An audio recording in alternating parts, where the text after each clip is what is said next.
Mandy. I'm the prop chef here at Two Perspective Studio.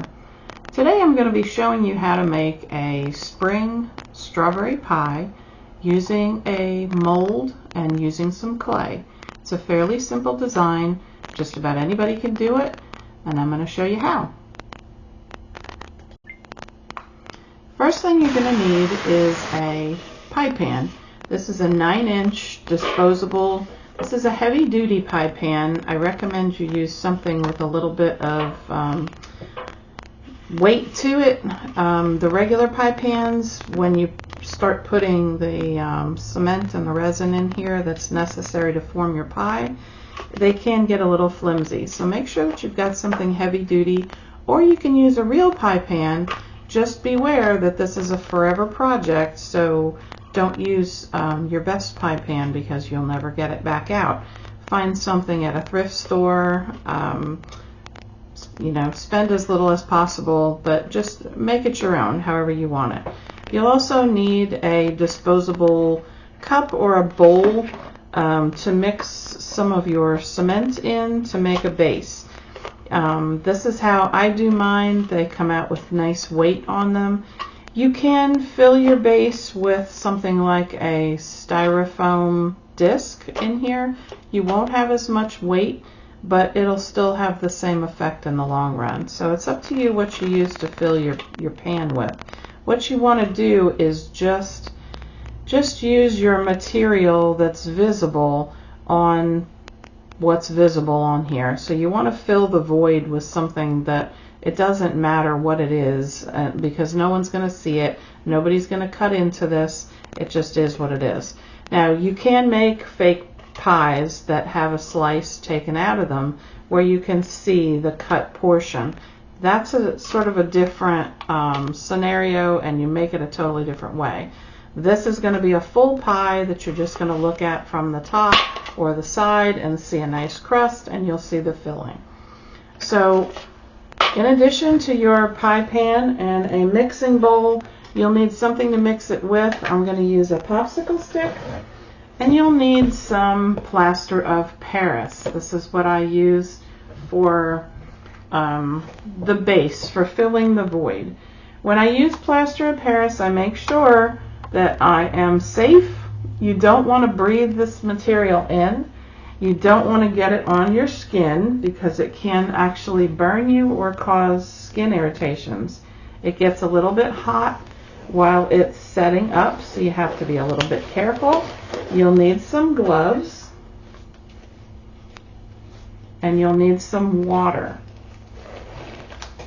Now, there are instructions on these packages on how to mix it in different proportions. It's about a 1:4 ratio. So you'll need 4 parts of plaster of Paris to 1 part of water. This is a pretty forgiving material. I've gotten to the point where I've used this so much that I don't even measure it out. I kind of know by looking at it what I'm going to need. Like I said, just make sure that you're safe about it, and you cover your face so that you don't breathe this in. It does get dusty. So you'll need some water. Now, if you're mixing this for the first time or the first few times that you do it, you'll definitely want to measure it out. Like I said, 4 parts of the material to 1 part of the water. It comes out, if you've ever made Jell-O, like Jell-O pudding, what you want is about that consistency of Jell-O pudding when you're mixing it up. Now, you can kind of tell when you start mixing it in if you're going to need more water, or if you put too much water, just put a little more plaster of Paris in your bowl and mix it back in. It's a pretty forgiving mixture. If you get it a little too thin, it's still going to harden. It might just take a little longer. If you have it too thick, it'll still harden. Don't stress out about it too much. But basically, the consistency that you want when you're mixing it is about like Jell-O pudding before you refrigerate it to harden up completely. It's sort of a soft pudding-like consistency that you get here when you mix it up. And like I said, I've done this so many times I don't even have to use the measuring cups anymore because I know what it's supposed to look like.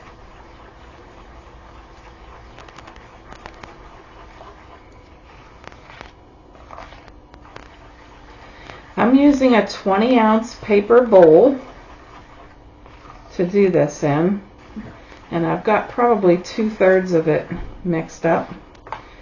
You can fill your voided area as much as you want or as little as you want, depending on what you want to show. Now, I'm not even bothering to get every bit of the lumps out of here. I have like a sort of a pudding consistency here. And then what I'm going to do, I'm going to put just a little bit of glue. Craft glue is fine. This is called Gorilla Glue. This is the one I prefer. It has a little more strength. But craft glue is fine. Regular white glue is fine. Just whatever you have. Just to make sure that my plaster mixture sticks well and doesn't come back out of the pie pan. I'm going to pour this in.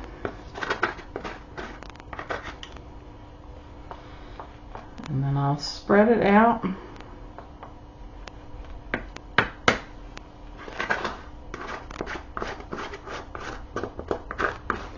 Now this takes about 30 minutes to completely harden. So you just want to get your air bubbles out, and you'll let that sit for about 30 minutes. And while we're doing that, I'll go ahead and prepare some of my strawberries. So I'm just going to set this aside. Now I have a small strawberry mold that makes a half of a strawberry. It makes something like this. It's a half a berry, and then there is a piece on this side that looks like a cut berry. So what I did, these are, you can purchase these online. They are half strawberries. They're very expensive right now. So I decided to start making them myself. And what I did was I made a mold out of one that I had purchased. This is a press style mold that uses a two-part mold putty.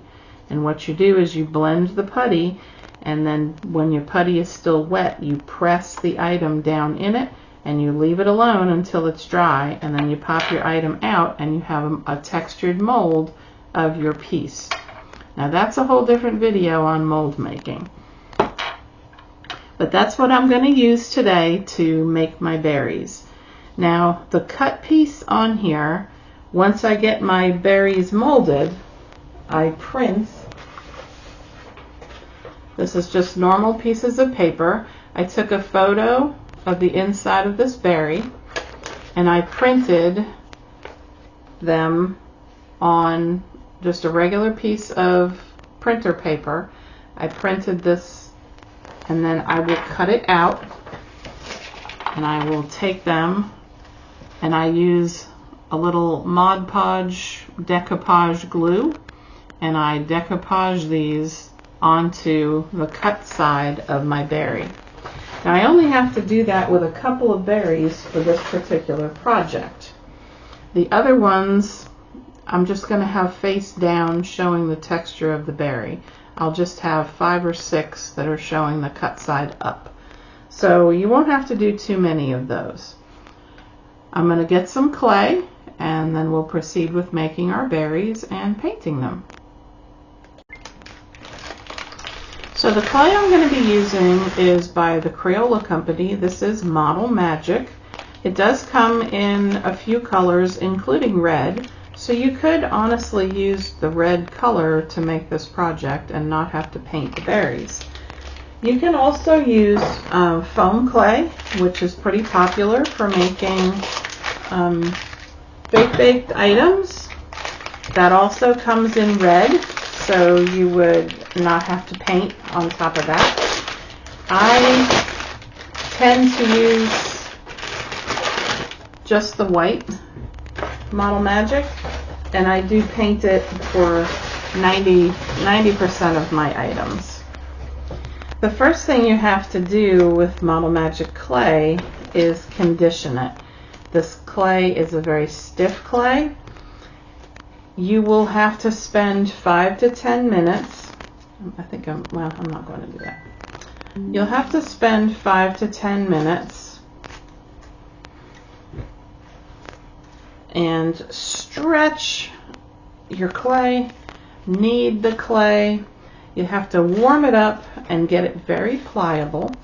So this process does take a little bit, but if you don't do it enough, your clay can crack and it will ultimately make your project less than what you want it to look like.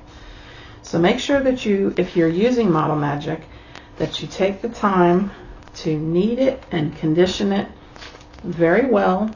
What you want is not that. If you go to pull it apart and it snaps, it's not conditioned enough. You want it to be like pulling taffy. Or hot mozzarella, fresh mozzarella. You want to pull it and be able to stretch it, and no snapping occurring. So I will roll it and stretch it and knead it for probably almost 10 minutes each piece that I do. Now you can do the whole 8-ounce portion at one time. I'm not going to do that here because I'm not going to be using all 8 ounces right now. The smaller the piece, the quicker it'll go with the conditioning process. Now once you get this all conditioned, you can start using your mold and making your berries. Now see, I have this now to where it's stretchable, it is not snapping. That's the consistency that you want.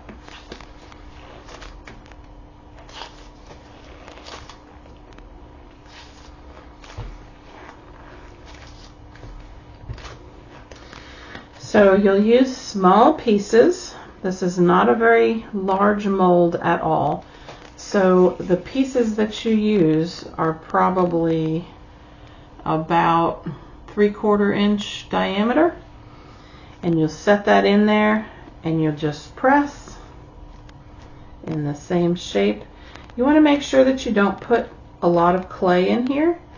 You want to make sure that it's nice and flush with the top of the mold. You don't want more than you need because it will not give you the same appearance that you're going for.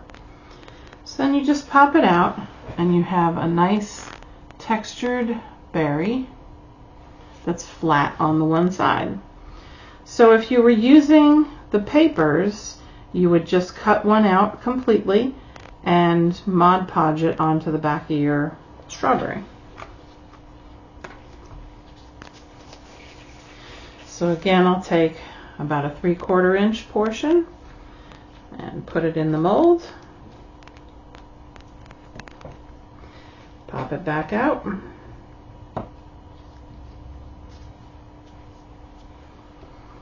Let's see how fast that goes. You can do these very quickly. It doesn't take a lot of time. You can even make some a little bit smaller, like I've done here, just to have a little variation in the berry so that they're not all exactly the same, because really no two strawberries are going to be exactly the same. So if you want that super realistic strawberry pie, you'll make a couple of different sizes here. So just use about half that portion of clay. Use about a 1/4 inch ball. It won't fill up the mold. You'll have a different shaped berry. You have a smaller piece. but it's just fine. You don't have to do every one the same. Once you get a few of those made, put this clay in this bag. You don't want to leave this is an air dry clay, so you don't want to leave your clay out in the air because it will dry and harden. You want to make sure that you keep it in a sealed container or a baggie. Squeeze the air out and you're fine. So I'm going to grab a little mat here. And I'm going to do a little bit of painting on these berries that we've already formed. The paint that I typically use for a strawberry is called Cadmium Red Deep Hue. This is by Liquitex. You don't have to use the Liquitex brand. Any acrylic paint that's a good strawberry color is all that you need. You don't need a ton of paint because it goes pretty far. A flat brush is what I use for this. This is number 9, flat. I will use a little bit of water while I'm doing this and take some paint, throw the brush, and then all you'll need to do, I paint both sides of my berries most of the time. You don't have to if you don't want to. Whatever you feel like is going to show or not show. If you don't think the underside is going to show, don't worry about painting it. I just go through and paint my berries.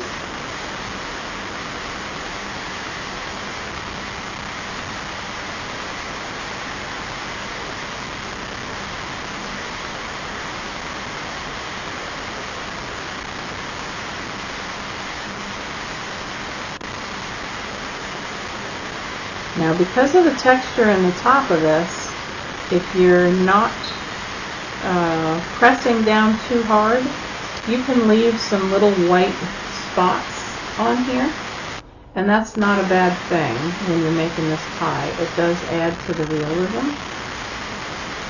So that is totally up to you how you want that to look. Like I said, I do usually paint the bottoms of mine just to make sure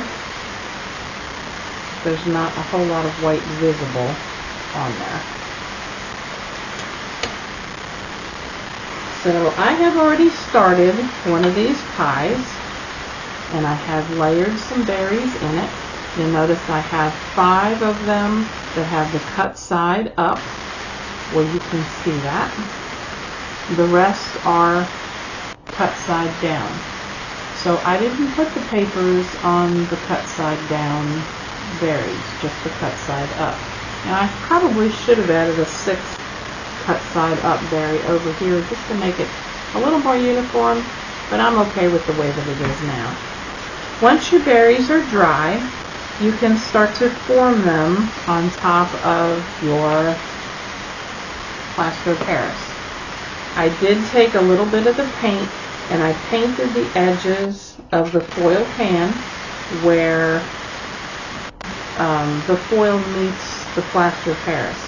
I also painted over the top of the plaster of Paris just so that there wasn't any gray showing through there. You're going to be pouring resin on the top of this, and it'll be a red resin, so it will for the most part cover that gray. But I didn't want to take the chance of the gray showing through or the foil showing on the sides of the pan. So I did paint that. I'm going to add these couple of berries in here. I have a couple of areas that are a little bit thin, I think. So I'm going to go ahead and add these last few. And then I'm going to show you how to make the crust. And we'll pour the resin right on top. Alright.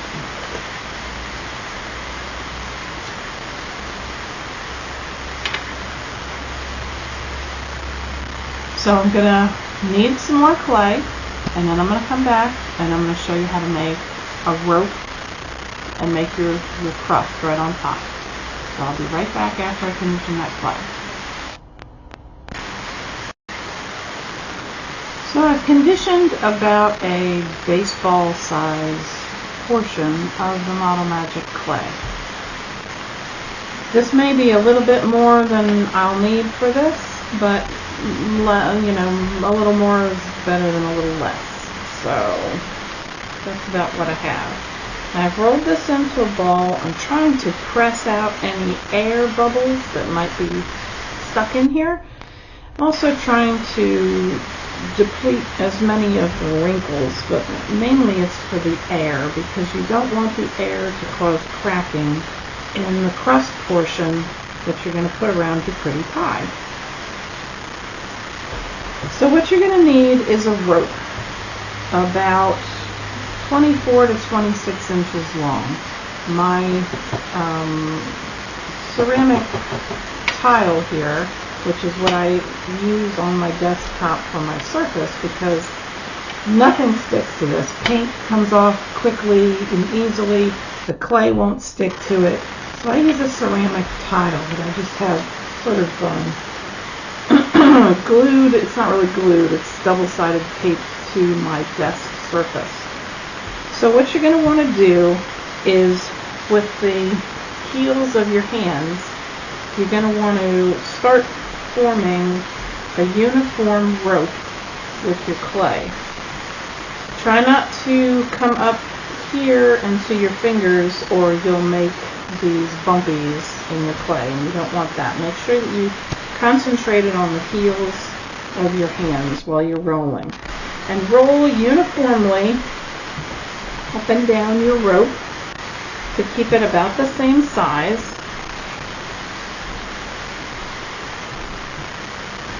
And I'm using my tile as my guide on how long my rope is. If you don't have anything like that, you can just stop and grab a tape measure or a ruler, whatever you have, and just measure out your rope length. And just make sure that most of the areas of your rope are about the same width. That's about what you want. Now, I have a lot of overhang on this one, so I know this rope is going to be longer than what I need. But that's okay, because you can cut it off. Now, you only want to take some glue. Again, I'm using the Gorilla Glue. I use the Gorilla Glue Clear. You can use this is Aleene's Tacky Glue. That's available in any craft store or Amazon, anything like that. I'm just going to put a thin little pouring of glue around the rim of my pie pan. And then, starting in the middle of my rope, I'm going to take it and press just very lightly onto my rim of my pan, and I'm just going to bring my clay around toward me like this. Now I'm going to take some scissors, and I'm going to cut off this because it's a little larger, and then I'm going to bring this one around, and I'm going to cut it off and join it up right here with the other one. And then I'll start to press down and flatten my rope just a little bit.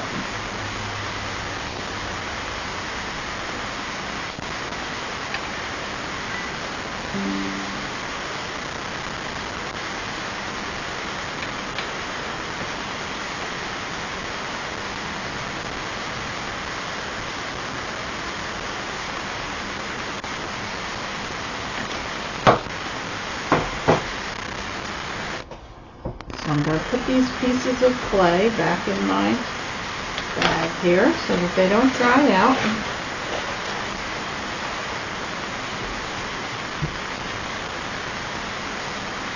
So to form my crust, what I'm going to do is take this, my index finger, and these two fingers, and I'm going to join them up together like this.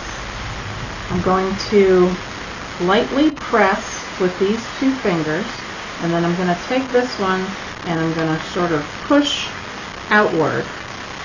I'm going to do the same thing.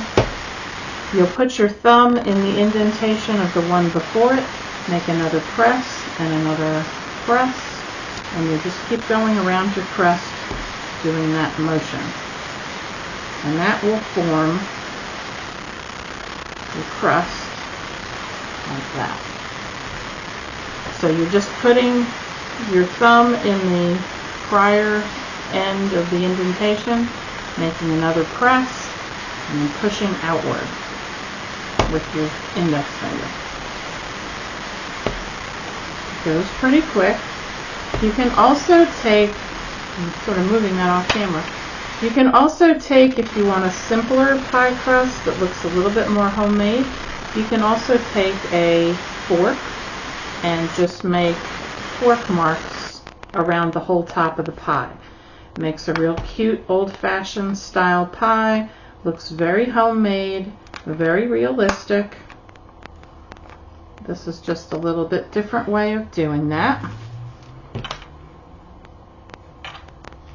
So that has formed your crust all the way around. If it's a little off, not quite as round as you want it to be, you can always press it and just reshape it a little bit, because it is glued. It'll be glued to your rim. So just make it just as nice as you want it. Press it in wherever you need to. And there you have your pie crust. So that's pretty easy. So the last thing to do with the crust is to shade it the color of a baked pie crust. So for that, get my mat again. For that, I usually use a raw sienna. Sometimes I'll blend it. This is a raw sienna by Amsterdam. I believe that's a Michael's paint brand, Michael's craft store.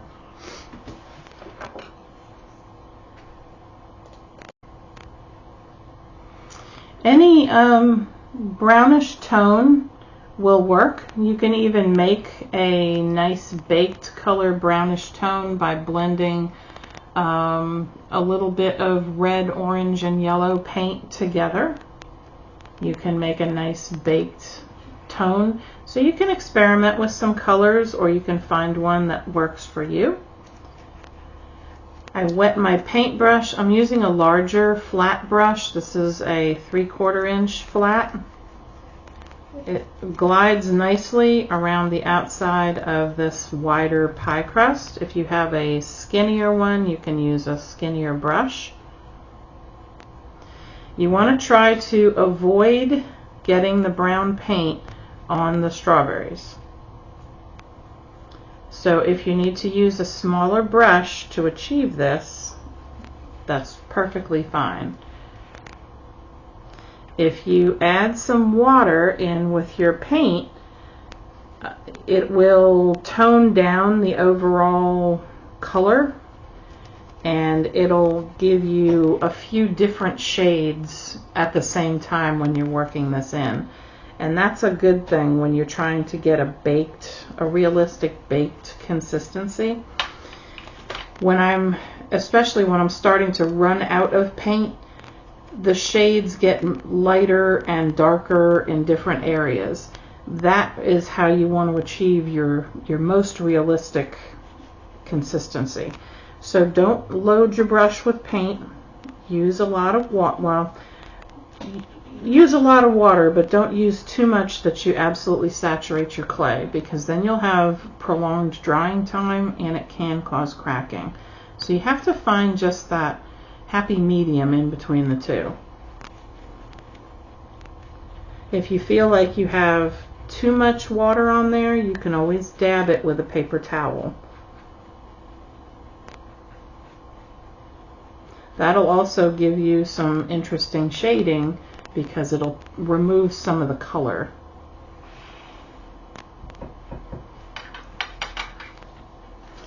Now, I make sure that I pick my pie up and I color all the way down in the back to the bottoms of the crust. You don't want to leave any of that white color showing underneath your crust.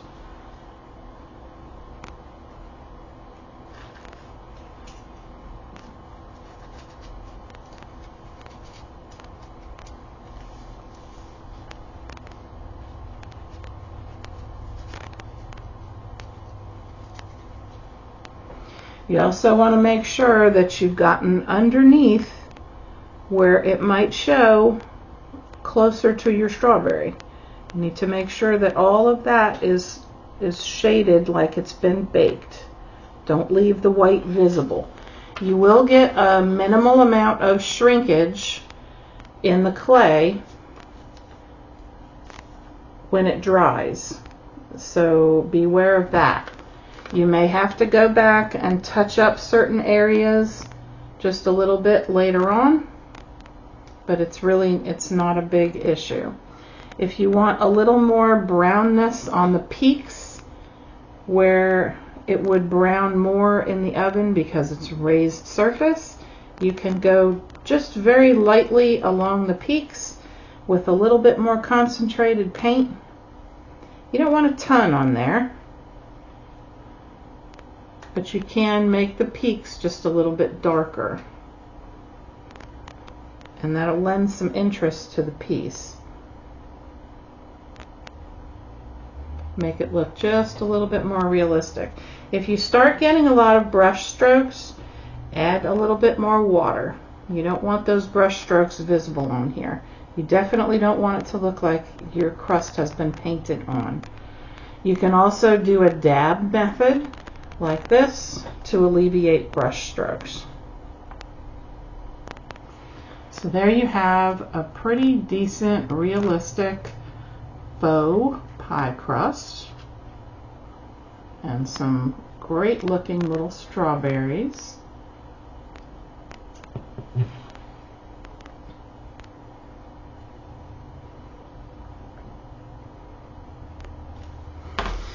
So the last thing you have to do here is make your juicy strawberry sauce, which will accumulate when you put all these berries in the pie and you bake them in the oven with all the sugars and the yumminess.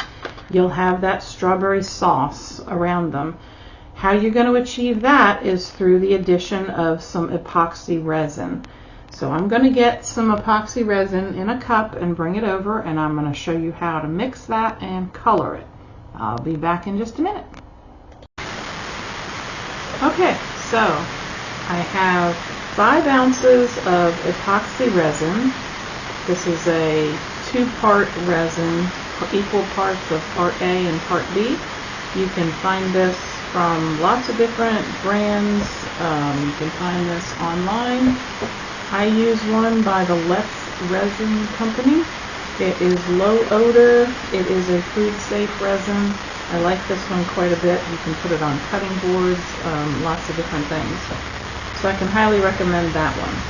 This is alcohol inks by the same company, Less Resin. I have a white. You'll want to mix these a little bit. This is a red, just plain red. They are alcohol ink. They mix very well in epoxy resin. So the first thing you're going to need to do is mix part A and part B. I have 2.5 ounces of each one. You're going to mix this thoroughly. About 3 minutes is what they recommend. Then you can add your dyes.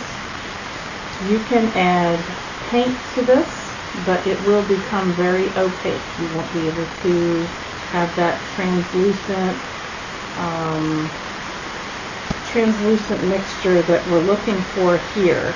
When I'm doing any kind of fruit pies, I need to make sure that my mixture is always semi-translucent, if not completely. For apple pies, you want it a little less translucent, and same with the strawberry pie, because if you look at an actual filling, it does have a little cloudiness to it, which this regular white alcohol ink is going to lend that to this mixture.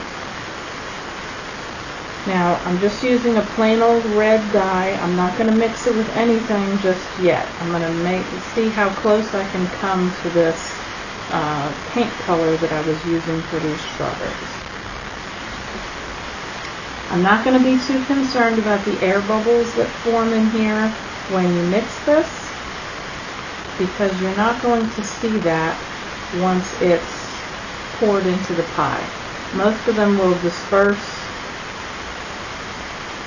So I put about 10 drops of this white in here. I'm going to stir that around really well. Get it all incorporated.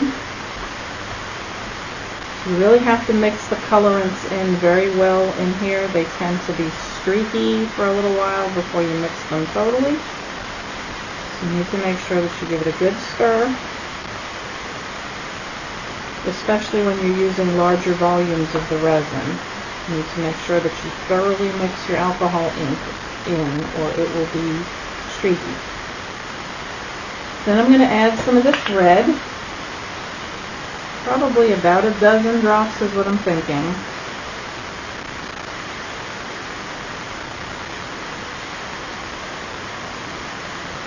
Okay. I'm going to thoroughly mix that in.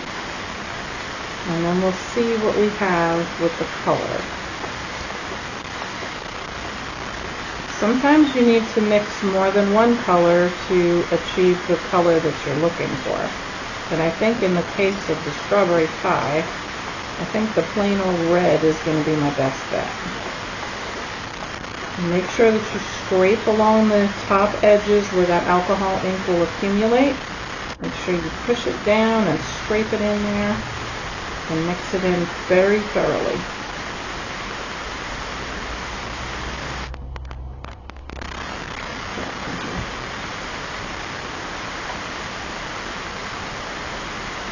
So I'm looking at this and I'm thinking that this is just about perfect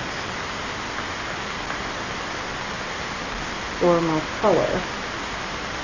It's a very nice strawberry red color, just about the same as what I'm seeing as the paint color on my berries. So I'm pretty happy with this.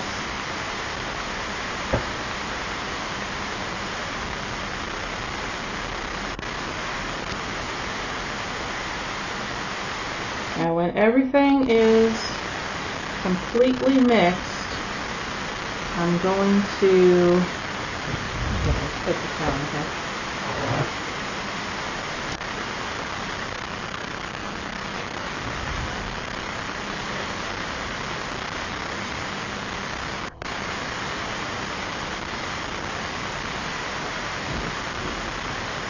I'm going to slowly begin to pour over my berries.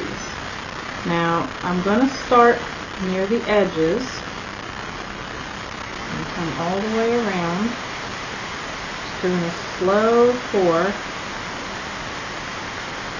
filling up all that air space in there,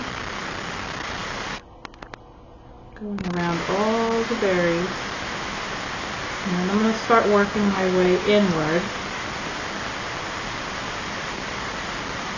Now there's not a lot of space in between where we poured the cement and pressed all these berries in there. And strawberry pies don't have a ton of syrupy liquid in it. It does have quite a bit, but not as much as a cherry pie. You do want to make sure that you've covered all of the berries. You want them all to be shiny and syrupy looking. So make sure that you cover all the berry area. And I think 5 ounces was just about perfect for this pie. It filled it just to the rim. There's lots of exposed berry area. And that's what we wanted them to be up out of the syrup for the most part, like a real strawberry pie is.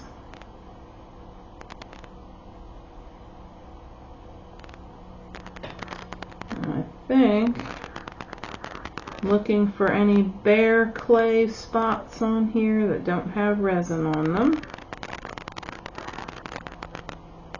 I'm not seeing any, I don't believe. It's all pretty good.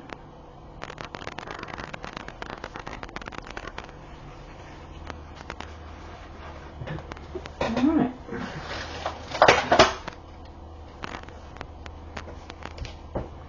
So it looks like